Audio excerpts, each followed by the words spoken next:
Саламатсыңарбы балдар? Бүгүнкү биздин тарбиялык сабагыбыздын темасы мугалим экинчи атене. Кыскасын айтканда, мугалимдик кесип эң байыркы кесип. Байыркы доордо адамдар уруунун эң картаң адамынын алдына барып, андан тамак тапканды, кийим тиккенди, коркунуч туулганда бири-бирине белги берүүнү үйрөнүшкөн. Ошондон бери бул ардактуу кесип жашап келет. Түйшүгүнө карабай, мугалимдер кесиптин ырахатын эч нерсеге алмаштырбайт. Жыл сайын мугалим үчүн жашоосунун жаңы барак ачылат. Мектепке кадамдап кирип келген бөбөктүн кадамы аларга айтып бүткүс кубаныч тартуулайт. Ар дайым балалыктын дүйнөсүндө жүрүүгө эмне жетсин.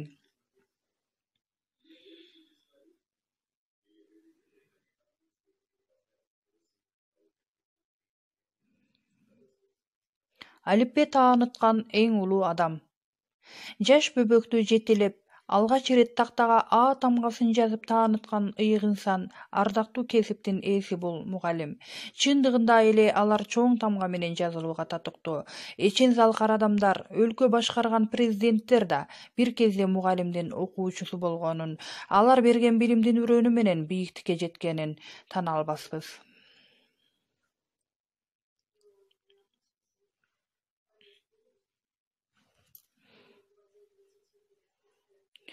Биз окуткан балдар билимдүү болсо, коом да ошончолук бекем болот.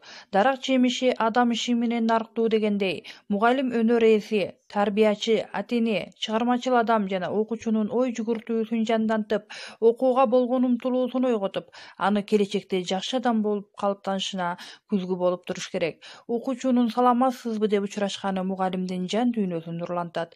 Албетте, жугумдуу билим бериш үчүн бекем эрк, предметти мыкты билген, билимдүү, ой чабыты кенен болсо, окуучулары жашоого, турмушка туура тарбияланат.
Мына балдар, мугалим экинчи атинең деп бекеринен айтылбаптыр.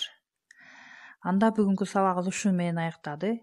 Үйгө тапшырма мугалим жөнүндө ырларды жаттап же колуңардан келсе сүрөт тартып менин өздүк баракчама жөнөтүп коесуңар. Саламатта калгыла балдар.